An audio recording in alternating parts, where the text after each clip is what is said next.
বুকে ব্যথা হলেই কি সেটা গ্যাসের ব্যথা? আসসালামু আলাইকুম। আশা রাখি আপনারা সবাই ভালো এবং সুস্থ রয়েছেন। আজকে আপনাদের সাথে আরও একটা গুরুত্বপূর্ণ তথ্য বা ইনফরমেশন আলোচনা করব। সেটি হচ্ছে কিভাবে আমরা আমাদের হার্টকে ভালো রাখতে পারি এবং সেই সাথে বুকে ব্যথা হলেই কি সেটা গ্যাসের ব্যথা? প্রথমেই আসি বুকে ব্যথা নিয়ে।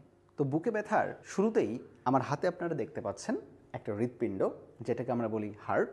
তো এই হৃৎপিণ্ড বা হার্ট কিন্তু আমাদের খুবই ভাইটাল একটা অর্গান এবং এটা ছাড়া আমাদের দেহে কিন্তু রক্ত সঞ্চালন হতেই পারবে না। আমরা অনেকেই মনে করি যে বুকের ব্যথা হওয়া মানেই গ্যাসের ব্যথা, পেটের ব্যথা হওয়া মানেই গ্যাসের ব্যথা। এই ব্যথার যে সাইকেলটা, এই সাইকেলটা থেকে আমাদেরকে একটু বের হতে হবে। একটা সিনারিও, এটা একটা ধরে নিলাম 10 জন মানুষের মধ্যে 8 জন মানুষেরই অনেক ক্ষেত্রে যে বুকে একটু ব্যথা হয়, পেট গুড়গুড় করে ব্যথা হয়, এই ব্যথাগুলো হয়তো বা গ্যাসের ব্যথা।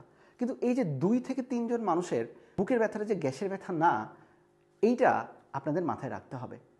এবং যদি গ্যাস্ট্রিকের ব্যথা হয়ে থাকে আর কি, সেক্ষেত্রে কিন্তু পিপিআই বা আমরা এ ধরনের গ্যাসের ওষুধ খেলে কিন্তু কমে যাবে। কিন্তু বুকের ব্যথা যদি কখনো গ্যাসের বদলে ধরে নিলাম আমাদের দেহের সবচেয়ে ভাইটাল অর্গান হৃৎপিণ্ডের যদি হয়ে থাকে এবং এখানে কিন্তু ব্যথাটা হয় একদম বুকের মধ্য বরাবর, এটাকে আমরা বলি সেন্ট্রাল চেস্ট পেইন, এবং এই পেইনটা যদি হয় সেক্ষেত্রে অবশ্যই খুবই ভাইটাল এই অর্গান হৃৎপিণ্ডের কথা কিন্তু মাথায় রাখতে হবে।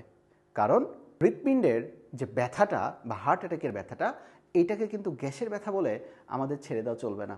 তাহলে অবশ্যই যদি কখনো বৃদ্ধ বয়স হয়, বৃদ্ধ বয়স বলতে আমাদের মাথায় রাখতে হবে বাংলাদেশের প্রেক্ষাপটে পুরুষদের ক্ষেত্রে মোটামুটি 45 বছর এবং স্ত্রীদের ক্ষেত্রে মোটামুটি 55 বছর, এর কম বেশি হতে পারে আর কি।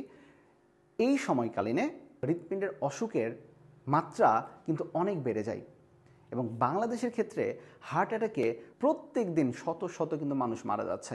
এবং মারা যাচ্ছে কেন জানেন? সবচেয়ে খারাপ দিকটা হচ্ছে এই গ্যাসের ব্যথা মনে করে তারা খুবই দেরিতে রোগীটাকে হসপিটালাইজড করছে। কিন্তু আমরা যদি এই গ্যাসের ব্যথাটাই সকল কিছুর মূল না ধরে আমরা যদি মনে করি যে বুকে অনেক ব্যথা হচ্ছে বা তার আগের কোনো হার্ট অ্যাটাকের কোনো হিস্ট্রি রয়েছে বা তার স্বাস্থ্য অনেক মোটা, তার দেহে কোলেস্ট্রল অনেক বেশি, এরকম যদি হয় আমাদের উচিত যত দ্রুত সম্ভব হসপিটালাইজড করা। হসপিটালাইজড করলে সুবিধাটা কি? ফার্স্ট অফ অল, যদি সেটা সত্যিই গ্যাসের ব্যথা হয়ে থাকে তাহলে তো খুবই নর্মাল এবিসিডি ট্রিটমেন্ট দিয়ে সেটা সেরে গেল আর কি আমাদের। কিন্তু যদি কোনো কারণে সেটা গ্যাসের ব্যথা না হয়ে যদি সেটা হার্ট অ্যাটাকের ব্যথা বা অ্যাকিউট করোনারি সিনড্রোম যদি ব্যথা হয়, সেক্ষেত্রে তো গ্যাসের ওষুধ দিয়ে তো আমাদের কোনো লাভ নেই। তাহলে এই জন্য রোগীকে আমাদের হসপিটালাইজড করাটা উচিত। সঠিক ট্রিটমেন্ট করলে কিন্তু রোগী মৃত্যুর হাত থেকে কিন্তু ফিরে আসবে। আমার পেছনে আপনারা দেখতে পাচ্ছেন যে রক্ত সঞ্চালনের একটা গতিপথ, ঠিক এভাবেই কিন্তু আমাদের দেহে রক্ত সঞ্চালিত হচ্ছে। তাহলে হৃৎপিণ্ডকে যদি আমরা ভালো না রাখি তাহলে কিন্তু রক্ত সঞ্চালনটা বন্ধ হয়ে গেলে আমরা কিন্তু সবাই মৃত্যুর মুখে পতিত হব। তাহলে হৃৎপিণ্ডকে ভালো রাখার কয়েকটি উপায়ের মধ্যে প্রথম যে জিনিসটা আপনাকে করতে হবে, আপনার যদি ধূমপায়ী হয়ে থাকেন আপনাকে অবশ্যই সবার আগে ধূমপান ছাড়তে হবে।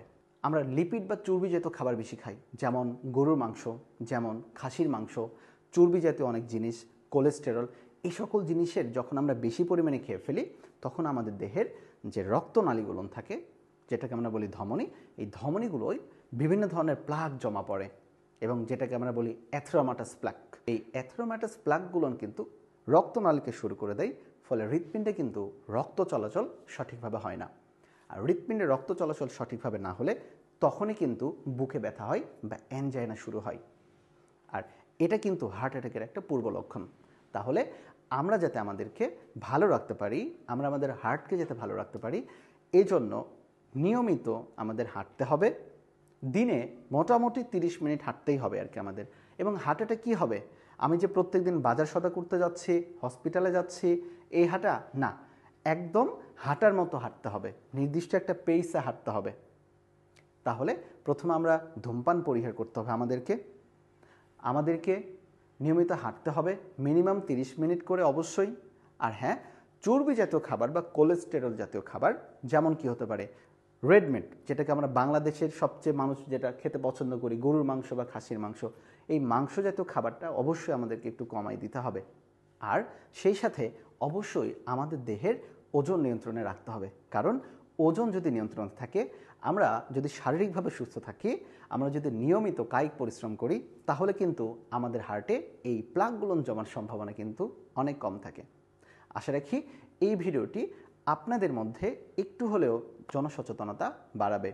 আর তাই সকল ব্যথাকে গ্যাসের ব্যথা বলে ধরে নিয়ে শুধুমাত্র বাসে আমরা বসে থাকবো না। এমনও তো হতে পারে গ্যাসের ব্যথাটা অ্যানজাইনা বা হৃদশূল বা হার্ট অ্যাটাকের ব্যথা। তাহলে অবশ্যই আমাদের যদি কখনো সন্দেহ মনে হয় সেই মানুষটির হার্টের কোনো পূর্ব সমস্যা রয়েছে বা তার হার্ট অ্যাটাক হতে পারে, তাহলে যত দ্রুত সম্ভব অবশ্যই আমাদেরকে তাকে হসপিটালাইজড করতে হবে। আপনারা সবাই ভালো থাকবেন, সুস্থ থাকবেন।